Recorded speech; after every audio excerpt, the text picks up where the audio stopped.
Board of Public Works meeting to order of Monday, May 17th.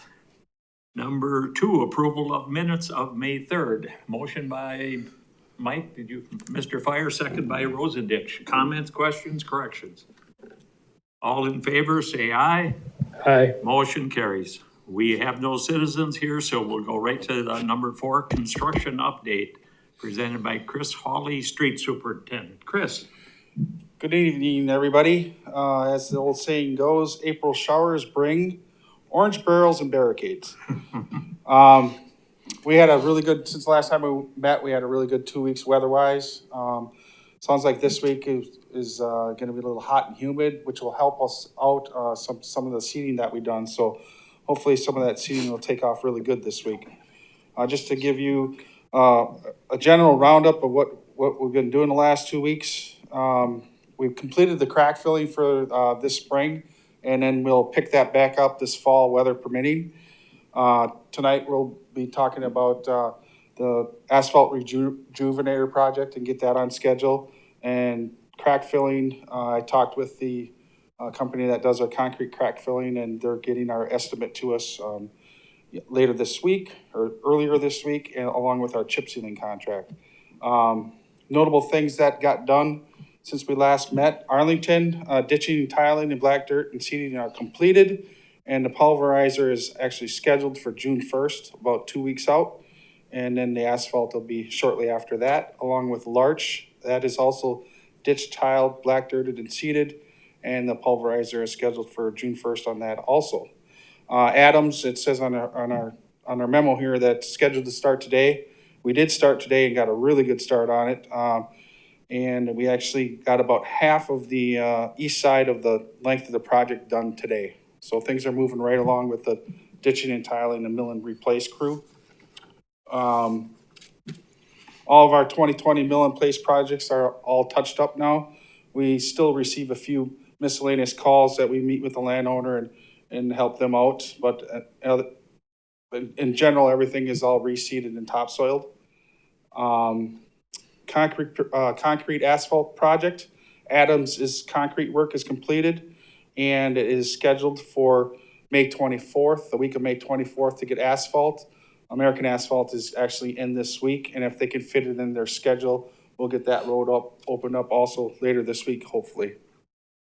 Some of the notable patches that we did, the larger ones that you guys see around, Upham Street out by Festival Foods parking lot. That is scheduled for Wednesday paving, and get that opened up Wednesday evening, weather permitting, of course. Upham, the same thing. Oh, no, I'm sorry.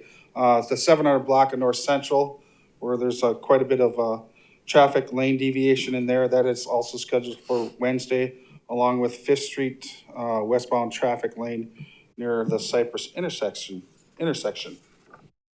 Some of the miscellaneous work that we also got done. We got a round of patching in. We had a crew out last week quite a bit. So we got another round of pothole patching done. We cleaned up the Fig Avenue detention basin where we did some channel cleaning late last fall, and we wanted to get back in there earlier winter to finish cleaning that up. But due to some water department transmission lines breaking, they had some issues with some back flushing, so they back flushed that. And it goes into that pond, so that pond was flooded most of the winter. So we got out there last week and finalized and got that all cleaned up. So with that, things are going really good, moving right along, and I'll entertain any questions if anybody has any. Any questions for Chris? Okay, thank you, Chris. Number 5, approval of contract 2021-02 bid award, presented by Tom Turchi, City Engineer. Tom. All right, these are for the projects of Blodgett Street from St. Joseph's Avenue to Wood Avenue, Cedar Avenue from 6th Street to A Street, Maple Avenue east and west, and Lincoln Avenue, Blodgett Street to Briarwood Street. Bids were open for this project on Monday, May 10th, 2021, and we received 3 bids for this work. The low bid was submitted by Gerke Excavating of Toma, Wisconsin, in the amount of $662,988.29. The bidders were Gerke Excavating, Haas Sons, and Earth Incorporated. Looking at the project budget, Blodgett Street, St. Joe's to Wood.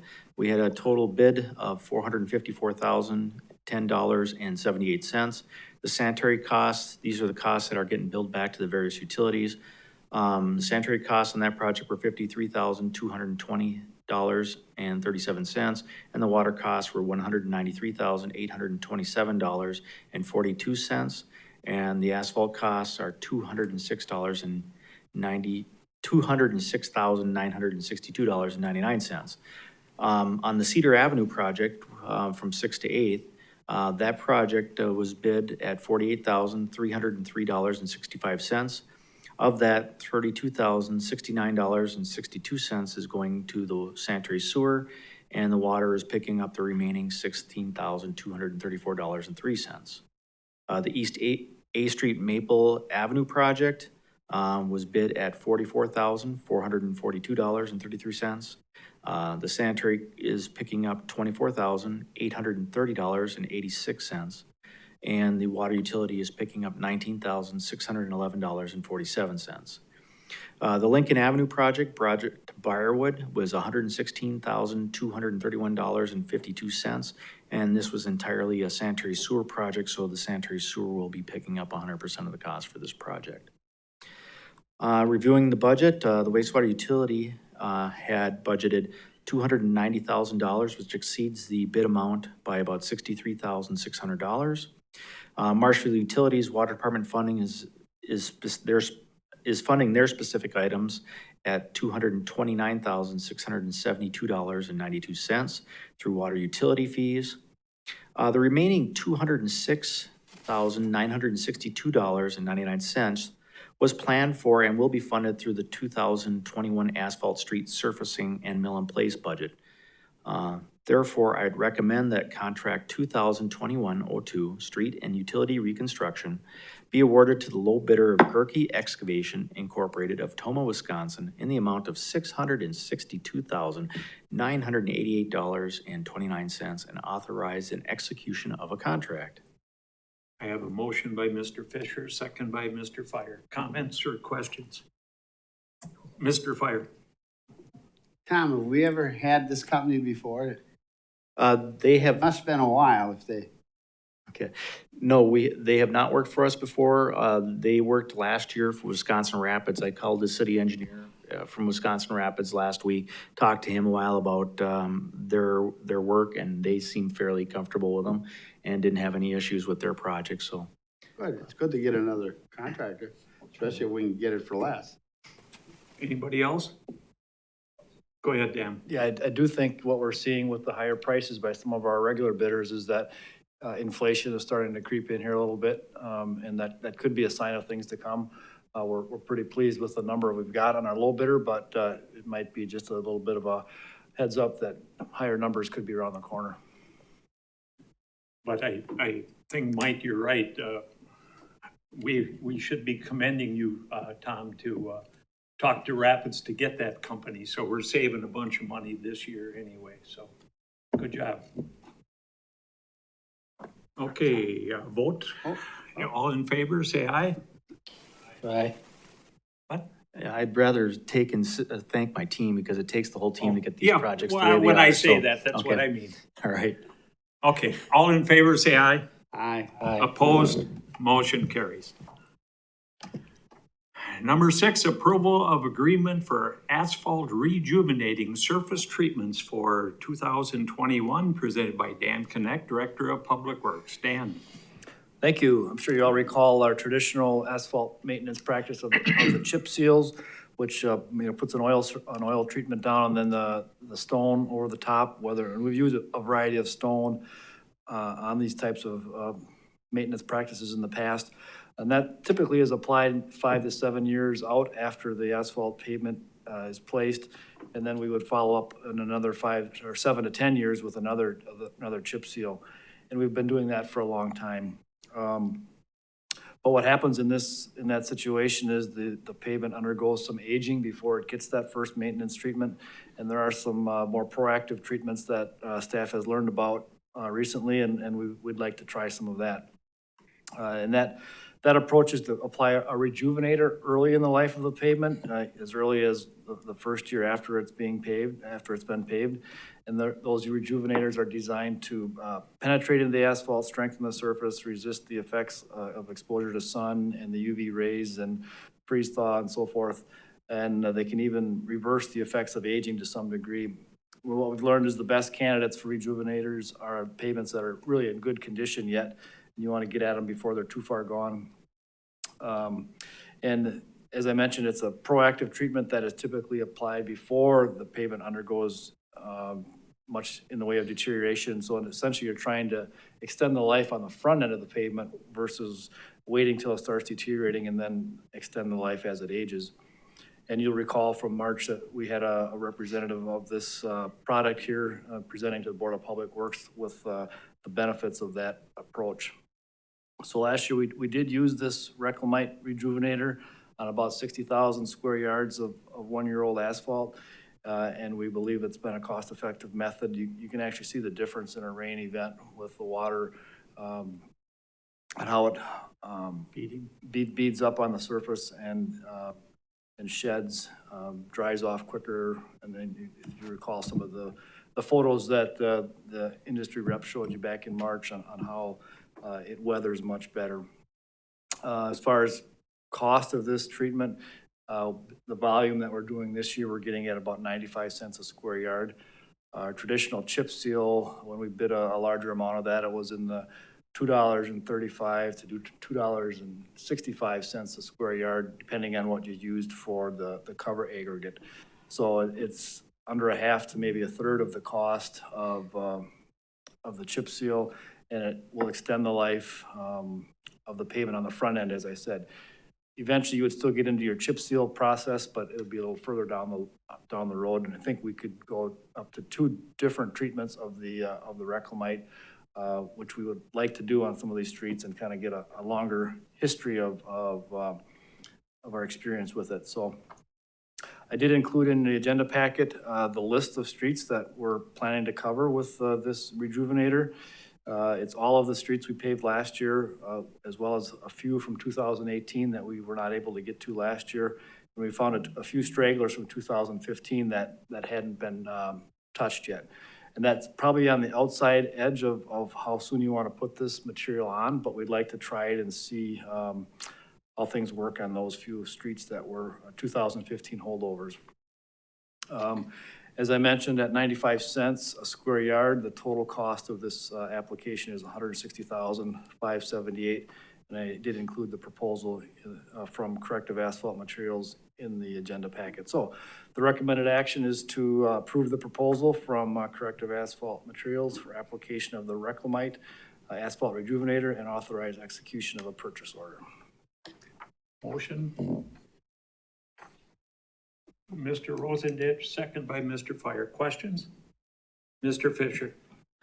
I just have one question. If I understood you correctly, Dan, you said some of the roads had been treated last year and that you're retreating them. Did I hear you correctly? No, we did treat some of our 2019 pavements last year, but they would not be on the list this Would year. not be on the list this year. Correct. Okay, I just wanted to make sure. Thank you.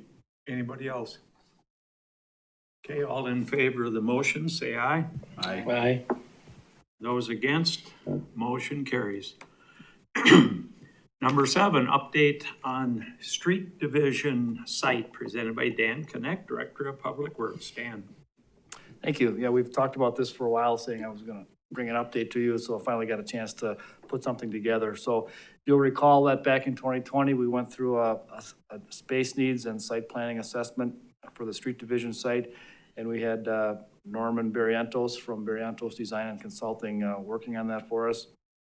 That report was presented to the Common Council in August of 2020, and some of the key takeaways from the report were the following. So the main building that dates back to the 1940s, and the new addition dates back to 1966. So if that's still new, makes up the bulk of the garage there. And then of course there've been several outbuildings added over the years. But the age and the layout and size of our current building operations there just don't meet the needs of today's equipment and modern operations. The current site at 5.8 acres is not big enough to house recommended building and yard improvements, and the study pointed out that 10 acres would be an optimal size for the site. The study did look at acquiring additional lands adjacent to the site, but even then it wouldn't get us up to the 10-acre target site size. So you may remember in August of 2020, then after the council presentation, this board did discuss the report in more detail. We didn't have any action at that time, but there seemed to be consensus that the city should look for another site to meet the long-term needs of the street division. And that was focused solely on the needs of the street division. There's kind of a parallel effort going on right now on a Second Street corridor assessment and some future planning on what could happen in that corridor. So as that evolves, that would also lead some justification to considering a new site for the street division. So since August of 2020, we've had some high-level discussion of possible sites that could be considered. However, we really haven't taken any real meaningful steps to advance the site selection process. However, we have had some discussion with the Wood County Highway Commissioner. We knew that Wood County has a public works facility here in Marshfield, just off of Galvin Avenue, and it's a fairly large site, almost 18 acres. They do have some plans for improvement on that site, but not using the entire site. So in discussing with Roland Hawk, the Highway Commissioner, we thought there could be some real value in looking at sharing a site with Wood County.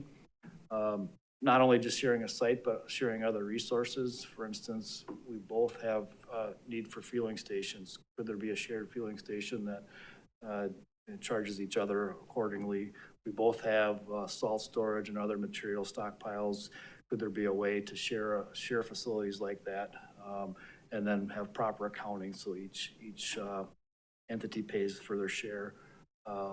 We've dabbled a little bit in sharing equipment with the county, but the timing doesn't always work out. The type of equipment we share, sometimes they want to use it, whatever, but being on the same site would allow us to coordinate that a little tighter and maybe give us some greater opportunities for that. We even talked about the possibility of sharing some staff space. Wood County doesn't house as many staff on this site as we do, but when they have training and so forth, and or their staff events there, do they need to have all that space in their own building, or could it be a shared space in a city building? So a lot of questions about that. We would have to really dig into what values we could gain from that and how we could share. And maybe there's some drawbacks too that we haven't really thought about, but we did think it was worth taking another step and trying to evaluate the pros and cons of sharing a site. So what I'm recommending tonight is that we would seek a proposal from Norman Barrientos to evaluate the feasibility of a shared site like this. In talking with Roland, he's willing to share in the cost of that, depending on how it benefits or impacts Wood County operations. Obviously, most of this would probably be looking at how we would fit our operations on a site, or what's remaining of that site. But the shared concepts we would share in cost with Wood County on this feasibility study. So the recommendation then would be to direct staff to secure a proposal from Barrientos Design and Consulting for site feasibility and planning for the street division for a possible shared site with the Wood County Highway Department on South Galvin Avenue. And we bring that back to the Board of Public Works for consideration when it's ready. Is that a motion? Yep. Motion by Mr. Fisher, second by Mr. Fire. Questions? Mr. Rosendich. Thank you. Is there any other counties and cities that do the same thing? That's a good question. I know that there are some that are nearby, but whether they share resources directly, I'm not sure. I think Wausau and Marathon County have sites that are right nearby each other. I don't know how much they share resources, but that's what we'd like to find out. Yeah, it'd be great to see how it works for them. I mean, I think it's a great idea, share resources like that, but. Anybody else? Mr. Fire. And we had talked about when we got the last report that where we are now is probably not the best idea for long range down the road. and we were all kind of in agreement that we should look for a different site. And I'm not surprised that the county would wanna, utilize that property, and it sits there. My question is, would we, we'll probably find out, will we access Galvin, or will we have an access to the parkway like we do now? Would we have it, you think? Yeah, it doesn't butt up to the parkway, so I don't think we would have a direct access to the parkway. If you remember from the ideal site that Barry Untos presented to us, they said, corner lot is an ideal configuration. The way this lot lays out would be on the corner of 21st Street and Galvin Avenue, so I think it could accomplish that. And it's just down the street to hit Veterans Parkway at the 29th Street intersection, or if you came back the other way to Hume Avenue by the Yardway site there, you could get on to Veterans that way as well. So while it's not quite on Veterans like our current site, I think it's pretty close enough that we would be able to respond pretty well throughout the city. Chris, do you have any comments on that? You agree with what Dan pretty much says? Yeah. Okay, anybody else? Okay, all those in favor of the motion, say aye.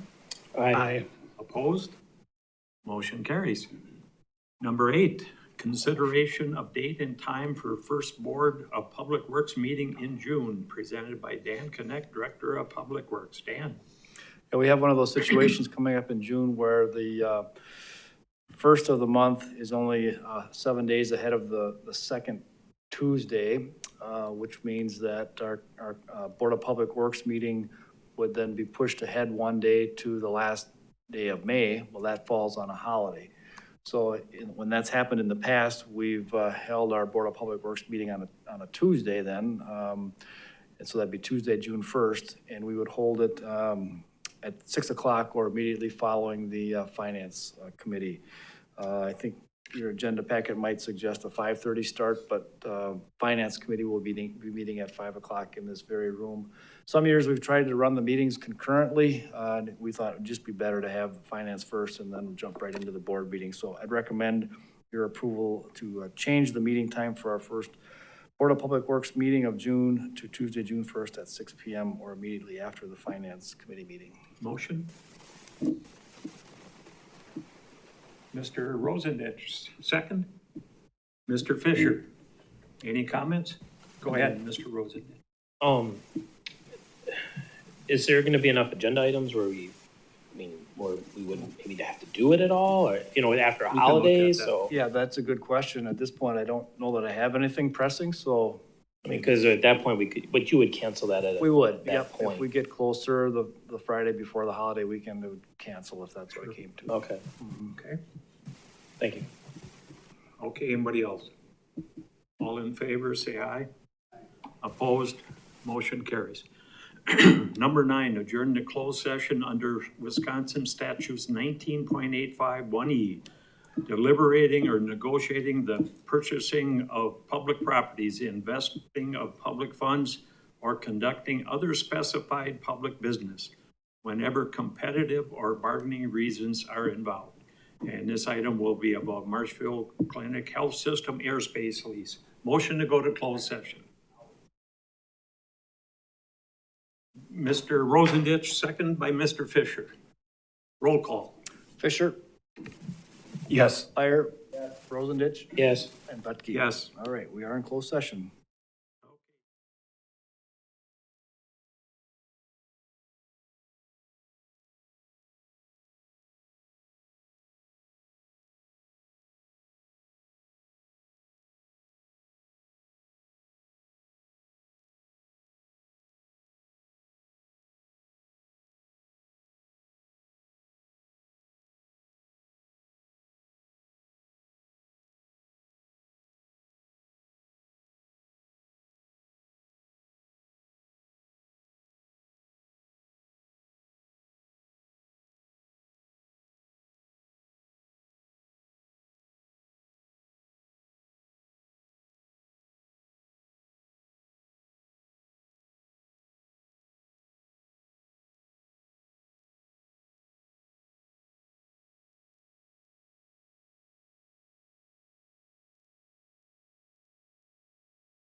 Agendas. Anybody have anything for future agendas?